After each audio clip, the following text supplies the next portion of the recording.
Howdy, howdy, howdy. Greywander here. Welcome to part 2 of my pony video avatar tutorial. If you haven't seen part 1 yet, or the introductory video, you might want to check those out first. Links are in the description. So you've figured out how to color your pony, and put together your own poses, and export the final product. The only thing left is that blasted mane and tail. You can just use the sample mane and tail if you'd like. In fact, since so little of the tail is visible, you can probably get away with just using the sample tail, perhaps with a few modifications. But for the mane, you'll want to draw on your own, more than likely. It's really not that hard, particularly if you already have an image of your pony. Even a pony creator image will do. First, I'll show you how to draw it from scratch. The first thing is to make sure you're on the mane layer. Delete the sample mane. Now we'll need a new tool. Select the Draw Bezier Curves and Straight Lines tool. This tool and the Edit Paths tool are what I use for 99% of my drawing. By clicking somewhere on the canvas, you can place nodes that are connected by straight lines. As long as we're dealing with simple curves, we'll only need to place nodes at each corner of the mane. Since the ear is posable, you'll want to make sure you close the shape off. Normally, if I can hide part of a drawing behind another part, I don't bother to make it all nice and neat. Can't really get away with that in this case though, so make sure the mane looks good where it passes behind the ear. Now we go back to the Edit Paths and Nodes tool, and this time we'll get into the meat of what this tool does. If you click and drag a node, you can move that node around. Selecting multiple nodes lets you move them around together. If you click and drag on one of the lines, you can shape it into a curve. You can use the handles at either end to fine-tune the shape of the curve. If you need a curve that's more complex than what you can achieve with just 2 nodes, you can double-click on a curve to insert a smooth node at that point. If you select a node, you can change it into a corner, smooth, or symmetric node by using these buttons here.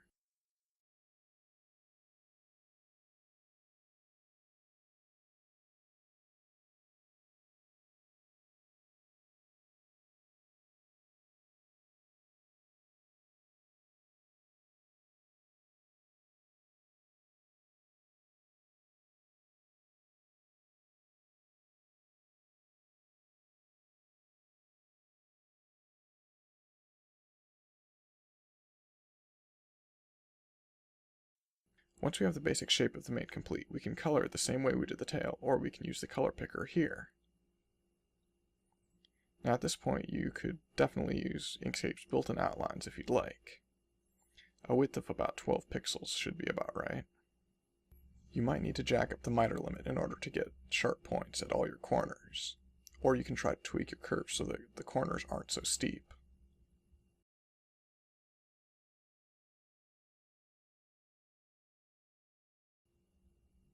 The problem with Inkscape's built-in outlines is that they can't have a variable width. This might be fine for your purposes, but I can show you my technique to make outlines that look more like strokes. First, duplicate the fill, then change the color to the stroke color. You might find it helpful to move one of the nodes away from the fill next. Now go to the Select tool and change the ordering of the stroke so that it appears behind the fill. Make sure you still have the stroke selected and not the fill. Now drag each node out from the fill to the desired width. Adjust the curves as needed. You could of course draw the stroke shape from scratch if that seems easier to you.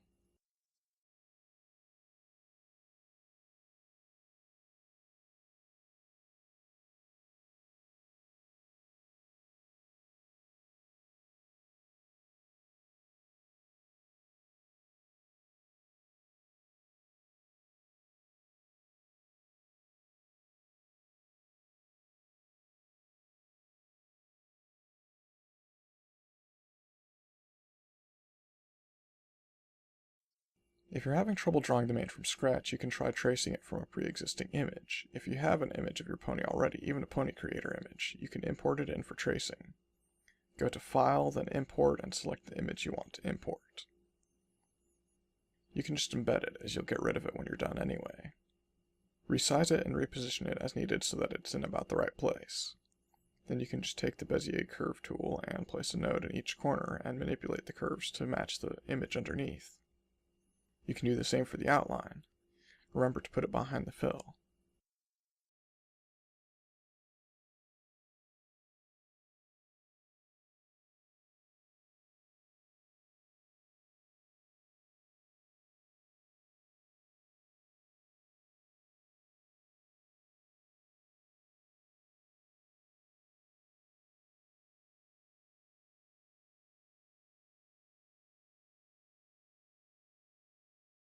Once you've got the shape of the mane done, you can add additional details.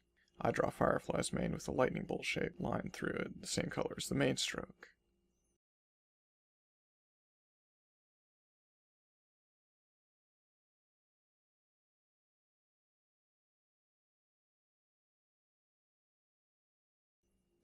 If you need to add additional colors to the mane, as many ponies have at least 2 colors in their mane, then you can use clips. Just draw the shape you want. It really doesn't matter what it does outside the mane. Then duplicate the mane fill and select both the duplicate fill and the shape. You can hold down Shift to select multiple objects, or drag a box around them. Now go up to Object, and then Clip and Set. You can always release the clip if you need to. Also, if your pony is a unicorn, you might have a portion of the mane that covers up the base of the horn. I've created an empty layer here that you can use to draw in a portion of the mane to obscure the horn as needed. It doesn't need to be elaborate, just so long as it covers up the horn and runs into the rest of the mane. If you need a portion of the mane to pass behind the head, then you can always draw that part in the tail layer. That's really all there is to say about the mane. Now on to what you can expect to see in updates. First, the difference between major updates that will result in versions 2.0, 3.0, etc. versus minor updates like 1.1, 1.2, 1.3, etc. is that major updates will change some aspect of the avatar, likely meaning that you'll want to re-export all your poses. An example of this might be making the head larger or repositioning the entire pony so that the tail is more visible. I'll always keep the last version before each major update available, but I won't necessarily support older versions. A minor revision would most likely consist of adding new poses or fixing minor mistakes. In working with my own base, for example, I found myself wanting certain snout or eye poses that I hadn't drawn yet. I'm also considering adding some props like glasses or objects that can be held in the hoof with the gesture pose. And top hats. We can't forget top hats. Obviously, I don't want to get carried away. I want to keep this small and simple. You are, of course, free to add or modify the file in any way you like. Just remember to give me credit and link back to me. It will help other people to find it. Once I have version 1.1 finished, I'll do a tutorial on how to upgrade from one minor version to another. Depending on the nature of major updates, there may or may not be an easy way to upgrade, but we'll cross that bridge when we get to it. Thanks for watching. This is Grey Wander, and I'm out of here.